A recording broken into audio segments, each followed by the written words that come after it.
Hello, Sniper Dave from Tennessee. It's Independence Day 2023. Wish everybody a happy Independence Day here in the USA.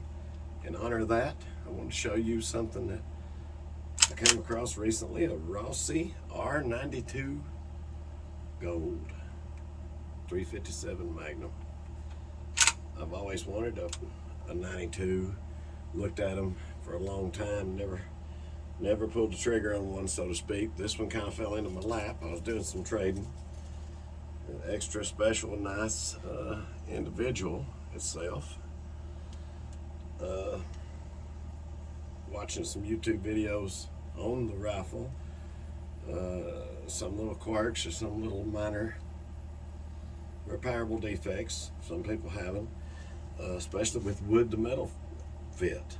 You know, this one, a nice specimen, wood and the brass. I guess that's polished brass, not gold. But all the edges look good on this one.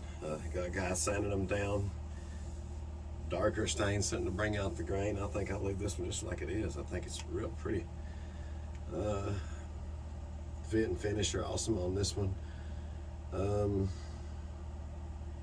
About the actions being rough, you know, they're saying might need to polish some internal mechanisms, smooth up that action. This one's not that bad. It's a little rough. Smooth out with a little bit of use. I think I will after a couple hundred rounds. I've only fired about 50 rounds through it so far. I think after a couple hundred rounds I'll take it apart and look for the shiny spots where the friction is taking place and do a little polishing. Other than that though, doesn't need much. Trigger about 4 1/4, 4.5 pounds. Yeah, it's got a little take up to it. It's kind of creepy, yeah. But it's not bad. Lever actions are not famous for having slick trigger pulls. This trigger is acceptable. I think, you know, it's been said the 92 is the original pistol caliber carbine. You know, really the first successful one. This one's a 20-inch, not a 16, so I guess it's not technically a carbine. It's sort of carbine-ish to me. Light, handy, shoots pistol caliber. My daughter has the Ruger PC-9. You know, I think you can't get a better house gun for a female instead of a handgun, a pistol caliber carbine. Easier to hit the target. You know, recoil's reduced, muzzle blast is reduced. Comfort. You know, this thing's a joy to shoot. Shoots 38 special. I mean, it's really comfortable shooting 38 specials through this. Even the 357 Magnums, the recoil's not bad at all. Very tolerable. I thought that brass butt plate, you know, would hurt your shoulder, you know. But it's a blast. It's fun to shoot. 357s will cycle through it a little bit better than the 38s do. It's never really malfunctioned or anything like that, but you can feel it just chambers them smoother with the longer brass. You know, get reduced loads for 357 or whatever. I think it runs slicker. I think just a little bit of tuning this thing to be. You've got guys that are replacing springs and got spring kits, spring buffers. I don't think I'll do any of that. I think all it needs is just a little bit of buffing and lubricating. It'll run just fine. The 92s are awesome. Did have some trouble out of this gun. Got it home, it's brand new. In the box, got it home, tried to load the magazine, can't get the rounds in there. I got pretty bad arthritis in my thumbs at this age, but I can't force 10 rounds in there, can't force them. Pull up YouTube, sure enough, everybody knows the spring's too long. All you gotta do is take out that one screw, ease up that cap, and that spring should be about 2.5 or 3 inches. Mine was 8 inches. So I grabbed a clipper, cut 5 inches off the spring, put the cap back on, instantly fixed, put 10 rounds in there with ease, runs perfect.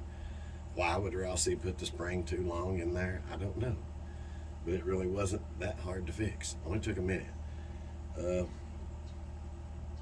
Went to the range, fired 50 rounds, hit a little bit to the right. That front sight's just dovetailed in there. Sometimes they're kind of hard to tap over. I thought it might be kind of tough to tap that over. Started moving it, well, it moves my bare hand. It's a wonder I didn't lose it at the range. That sight will just fall out. So I took a punch and a hammer and put a little burr on it to give it some friction, or it can't be seen. Now it's kind of adjustable. Next time I go to the range, I'll figure out exactly where I want it, and then I'll put a little bit of something in there to hold it fast, something where I can still knock it out if I want to. I actually like these sights. My eyes are really bad for iron sights anymore, but I can actually see these, and I actually group pretty well with it. 40 yards, inch and a half groups. I was actually surprised at how well it grew. Of course, it did better with some ammo than it did with others. A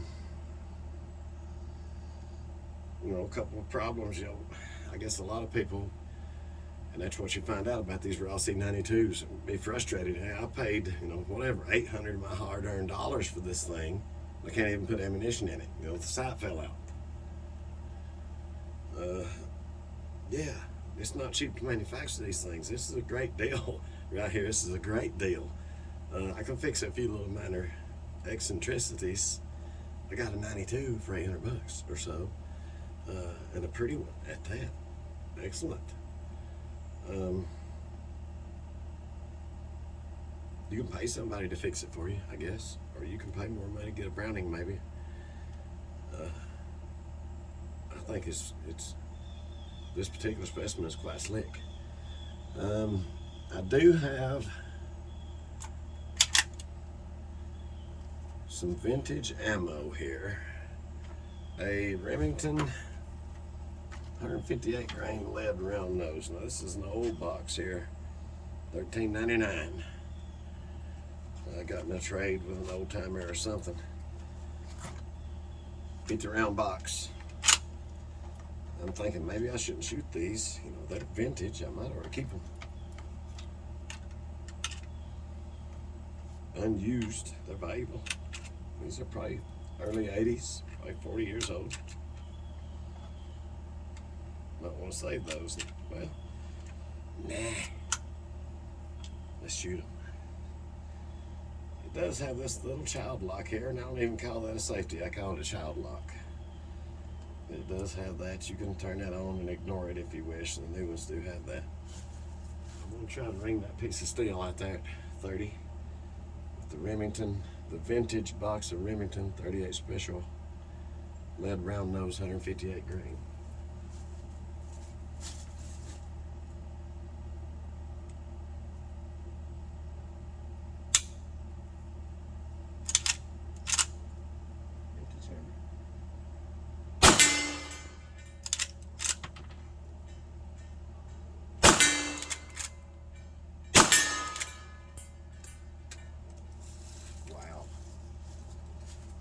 What loads of fun.